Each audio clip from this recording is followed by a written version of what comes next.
kesempatan-kesempatan karir yang bisa dieksplor dari lulusan Fakultas Teknik, terutama Departemen Teknik Sipil itu apa saja sih, Bang? Jadi banyak di oil and gas, pertambangan. Nah, ternyata di kampus juga masih belum terlalu menggunakan itu gitu.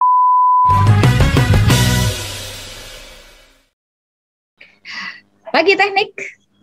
Assalamualaikum warahmatullahi wabarakatuh. Kembali lagi bersama saya Rosmalita dari CDC FTUI. Saya di sini akan memperkenalkan dua narasumber kita yang luar biasa. Di sini ada Bang Anggoro Putro. Ya, halo, selamat pagi Bang Anggoro. Pagi, salam Jos. Mantap. Dan di sini juga ada Naufal nih. Halo Naufal, selamat pagi. Pagi Mbak Rosma. Pagi sipil. Pagi sipil, mantap. Oke, teman-teman yang ada di rumah hadir kembali bersama saya di podcast Bincang Karir CDC FTUI.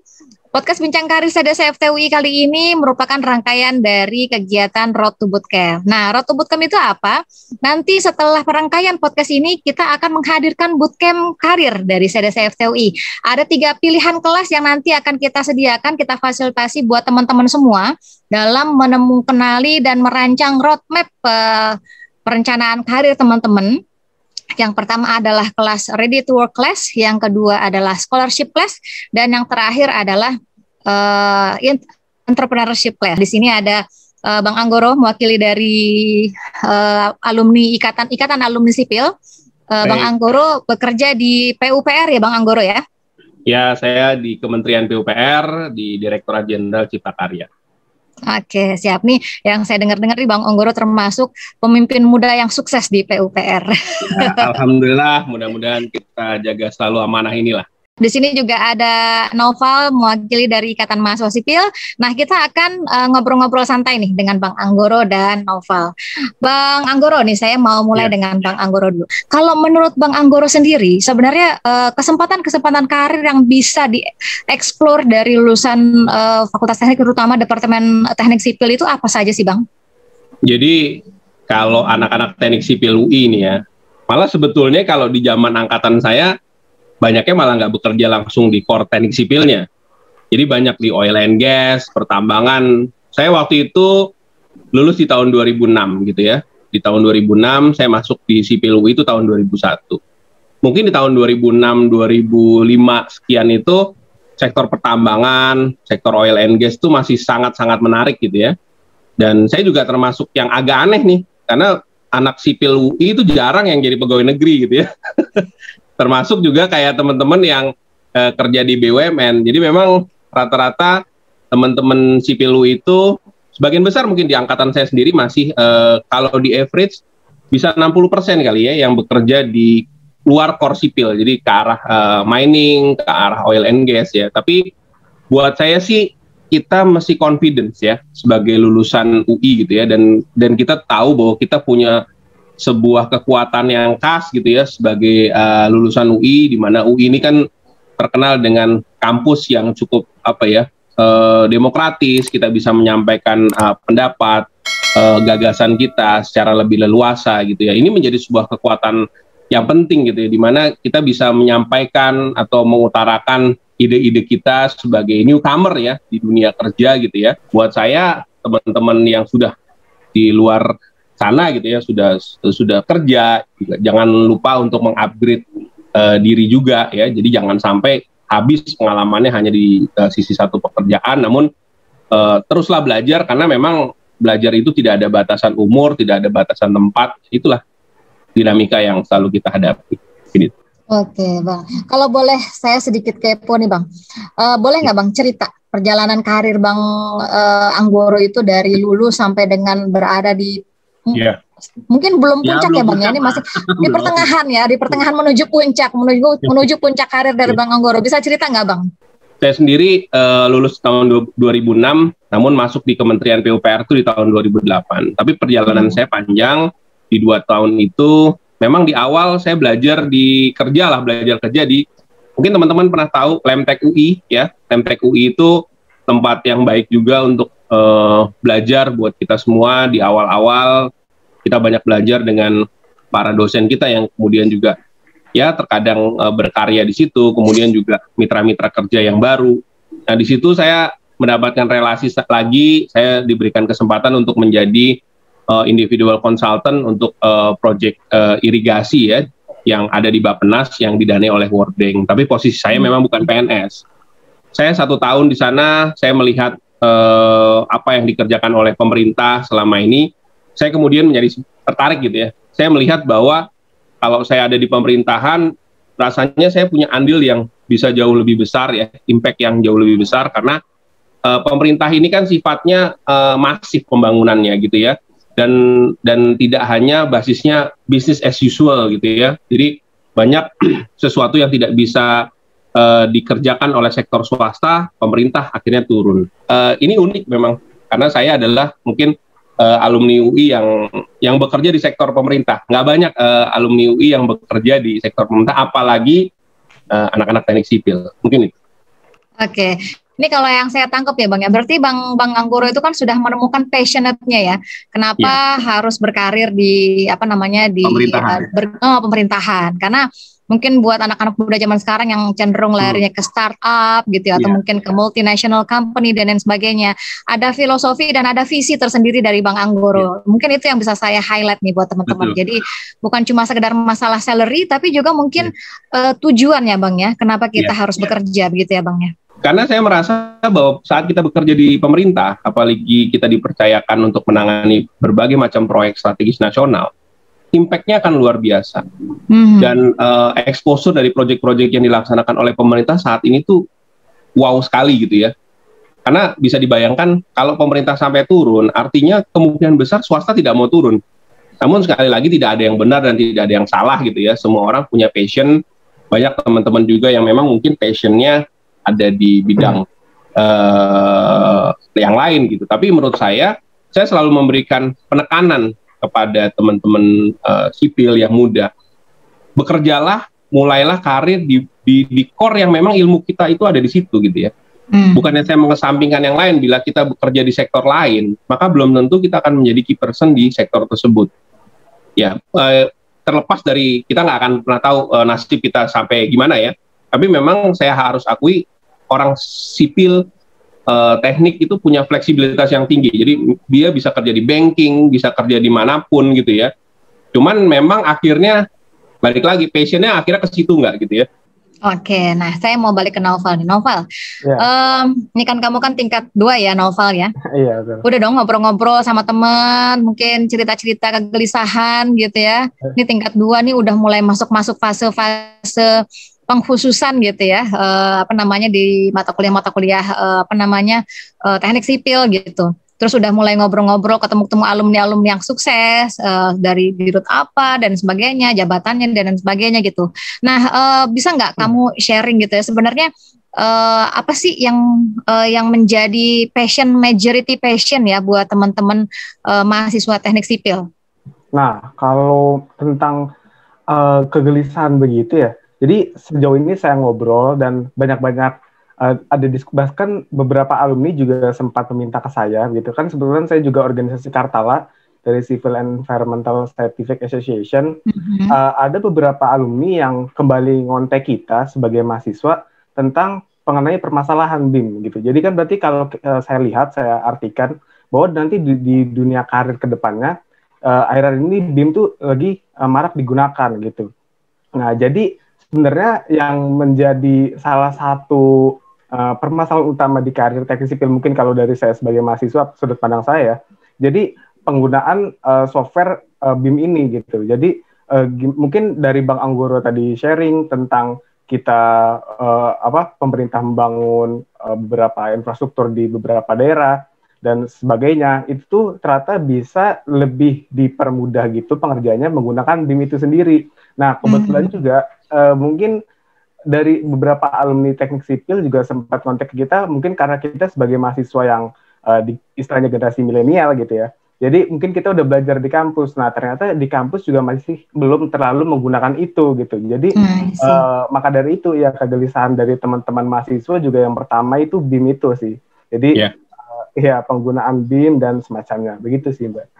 Saya sampaikan bahwa memang teman-teman mahasiswa sekarang itu harus bukan harus ya, wajib ya rasanya menguasai berbagai macam software tempur tadi, dan salah satunya adalah building information modeling saat ini, karena ini menjadi sebuah tren yang tidak bisa terelakkan. Seperti halnya kita misalkan waktu angkatan saya nggak bisa AutoCAD itu rasanya aneh, tapi memang ini menjadi masukan kami kemarin ke jurusan Teknik Sipil UI, bahwa kemampuan dan kecakapan ini harus terus dilatih oleh mahasiswa, dan memang dosen ataupun jurusan FTUI sekarang tuh harus membaca kebutuhan market seperti apa sih gitu ya. Oke. Berarti memang tantangan yang harus disiapkan oleh fresh graduate saat ini adalah selain soft competence yang tadi Bang Anggoro sampaikan gitu ya, masalah entrepreneur skill dan lain sebagainya gitu. Hard competence tambahan di luar dari materi-materi yang ada di perkuliahan juga harus disiapkan ya Bang ya. Jadi nggak cuma sekedar mengandalkan dengan ilmu yang didapatkan di bangku perkuliahan, tapi juga mengupgrade dengan teknologi-teknologi terkini yang terkait dengan di industri sipil begitu ya Bang ya. Nih, Naufal, tadi kan kamu udah menyampaikan ya kegelisahan dari teman-teman mahasiswa dari teknik sipil gitu ya mengenai perkembangan teknologi dalam hal ini tadi ada BIM yang disebutkan. Nah, boleh nggak pernah nggak sih IMS membuat potret mengenai tujuan karir dari mahasiswa teknik sipil itu klasternya itu ada apa aja? Berapa persen mungkin yang berminat di wirausaha, berapa persen yang pengen langsung kerja, atau mungkin berapa persen yang punya minat untuk kuliah dulu mungkin atau sebagai akademisi? Kalau saya lihat-lihat ya, mahasiswa tuh sekarang lebih ke oportunis ya. Jadi kalau saya lihat beberapa senior saya yang sudah lulus gitu, dia memang menargetkan untuk kerja dan rata-rata ya kerja sesuai jurusannya gitu, sesuai jalur. Jadi sesuai teknik sipil lah gitu. Jadi tapi kalau melihat pandemi gini karena mungkin saingannya berat juga atau mungkin beberapa perusahaan lagi sedikit pacaklik mungkin ya bahasanya. Jadi ada beberapa senior saya juga yang lebih memilih untuk melanjutkan S2-nya gitu. Jadi kalau menurut saya sekarang ini itu lebih ke apa yang ada dulu di depan mata ya. Nah, tapi kalau untuk mengenai pembagian klasterisasi berapa persentasenya itu mungkin itu saya belum punya datanya yang secara resminya gitu ya, tapi kalau saya lihat itu emang rata-rata sih benar kata Bang Anggoro sebelumnya ya, jadi emang rata-rata urusan sipil UI itu jarang yang kerja di pemerintahan gitu, maksudnya emang lebih memilih keluar sesuai passion-nya gitu. Jadi ada beberapa senior saya juga yang magang di Shopee gitu, magang di e-commerce, terus magang di bank dan sebagainya gitu. Jadi dia lebih ya oportunis aja gitu. Apa sih yang ada di depan mata kita ambil dulu, nah baru kita manfaatkan dengan baik gitu. Nah, apa terus bisa jadi batu loncatan atau enggaknya, nah itu mungkin kita lihat ke depannya gitu, peluangnya seperti apa, gitu sih. Oke, siap. Saya mau kasih masukan ya ke Naufal sedikit. Proses tadi tuh proses alami dalam kehidupan ya. Biasanya memang orang-orang tuh, ya kita lah, kayak saya bisa bicara setelah seperti ini karena mungkin ya sudah hampir dari 2008, 13 tahun berkarya di pemerintahan. Setiap orang pada akhirnya nanti akan menemukan jalannya. Alangkah baiknya juga dalam sebuah alumni gitu ya, memang terdistribusi juga gitu. Ada yang memang ada di pemerintahan, ada di swasta, ada di BUMN. Karena percaya atau tidak, Naufal, ke depan itu hidup itu adalah networking. Oke Bang. Bang, selain BIM, kira-kira apa sih mungkin keahlian tertentu yang harus dipersiapkan oleh adik-adik mahasiswa saat ini, Bang?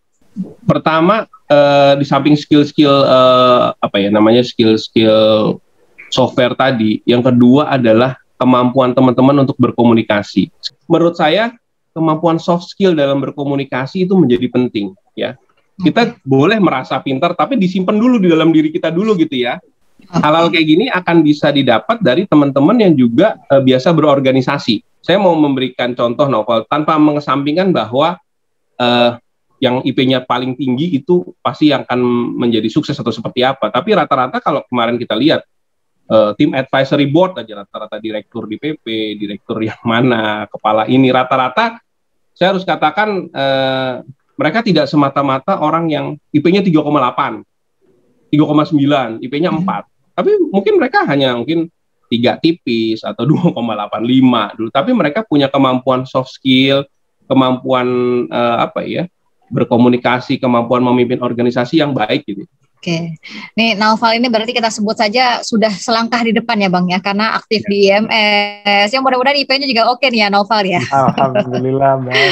Amin. Oke, nah Naufal boleh dong cerita.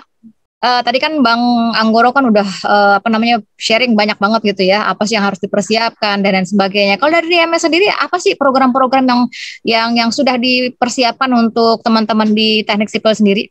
Nah, dalam konteks pengembangan karir. Oke. Kalau dari konteks pengembangan karir ini sebenarnya jadi kayak total tuh ada satu program master plan gitu, namanya Paskampres, persiapan pasca kampus. Terus ini sebenarnya terdiri dari 5 rangkaian acara. Nah, yang pertama itu Future. Nah, Future ini membahas tentang manajemen keuangan, kan apalagi mahasiswa kan. Nah, mahasiswa ini kan suka-suka kreatif gitu, jadi mungkin ide-ide entrepreneurnya itu bisa disalurkan, mungkin bikin usaha kecil-kecilan kayak bikin ayam geprek dan semacamnya gitu. Jadi di program ini kita tuh memberikan arahan dengan mengundang pembicara-pembicara yang top juga tentang manajemen keuangan. Nah, ini tujuannya ini untuk mahasiswa tingkat pertama dan kedua. Nah, kenapa? Terus yang kedua ini sharing session alumni buat mahasiswa aktif DTSL buat di tingkat akhir. Nah, apalagi kan masukan Bang Ugoro ini tadi banyak banget kan istilahnya. Jadi saya tuh punya bekal di perbincangan kita sore hari ini tuh lumayan banyak gitu kan. Jadi saya bisa memahami lebih banyak, tapi alangkah baiknya saya juga ikut menyalurkan dengan mengadakan acara sharing session alumni, maksudnya IMS yang menyalurkan gitu kepada mahasiswa aktif di DTSL gitu. Terus acara yang ketiga itu mengenai talk show tentang work ethics. Nah, tadi Bang Guru juga menjelaskan tentang bagaimana sistem kerjanya gitu kan, apalagi di pemerintahan. Dan ini tuh acaranya tuh buat mahasiswa aktif di tingkat 3 gitu. Keempat ini tentang workshop di personal branding-nya. Nah, workshop personal branding ini untuk mahasiswa aktif DTSL di tingkat pertama dan kedua, tentunya ya membahas tentang personal branding mulai dari A sampai Z-nya begitu. Dan yang terakhir ini yang paling mungkin ditunggu-tunggu kali ya. Jadi kayak tentang virtual job expo gitu, apalagi sekarang kan di musim pandemi seperti ini. Jadi senior-senior kita, senior saya khususnya tuh bisa dapat referensi job tentang job expo dan semacamnya. Begitu sih kalau dari IMS sendiri. Saya akan kasih kesempatan kepada Naufal nih. Naufal silakan kalau misalkan ada yang mau tanyakan ke Bang Anggoro sebelum saya tutup sesinya. Nah, kalau pertanyaan saya mungkin ini kali ya, mewakili pertanyaan senior-senior saya yang sekarang mungkin. Jadi kan tadi kan kita bahas tentang workflow Abang gitu di pemerintahan, terus pengalaman-pengalaman teman Abang. Nah, itu kan mungkin dari zaman-zaman sebelum pandemi kali ya. Terus terus mungkin sekarang beda zaman juga, apalagi kondisinya sekarang pandemi. Nah, kalau di pandemi sekarang Bang, mungkin Abang bisa kasih tips and trick kali ya. Mungkin pertanyaan saya mungkin pengen nanya tips and trick gimana sih caranya memanfaatkan banget gitu keilmuan teknik sipilan kita, terus gimana caranya mungkin dapat kerja yang baik dan benar gitu tentang di musim pandemi seperti ini, gitu sih Bang. Pertama, sekarang saya harus sampaikan dunia industri, misalkan teknik sipilan, construction, mau pemerintah semua adaptif. Karena kalau tidak adaptif, kita akan collapse semua. Artinya kan sekarang ini pekerjaan itu apalagi yang sifatnya terkait dengan teknologi itu tidak perlu ketemu langsung. Ya nggak? Seperti halnya kita saat ini. Makanya saya memberikan tips pertama kali kepada teman-teman yang mau lulus, paling nggak setengah tahun sebelum lulus, udah deh coba kursus atau seperti apa, ya, perdalam kemampuan-kemampuan software kamu, cara kesipilan. Ya, di samping dasar-dasar sipil kan kamu udah dapat gitu ya. Nah, karena ini akan sangat membantu di era pandemik seperti ini gitu ya. Karena bisa dibayangkan Naufal, kalau Naufal jago BIM, saya mau di Papua, saya mau di mana gitu, di Semarang, atau bahkan at least saya ada di luar negeri, saya tinggal kontak Naufal, nih tolong ya, coba dihitung, dibuat BIM-nya gitu ya. Naufal bisa bekerja dari manapun, ya, setelah selesai, Naufal bisa setor, dan misalkan Naufal bisa mendapatkan hire profesional gitu ya. Oke, baik kalau begitu.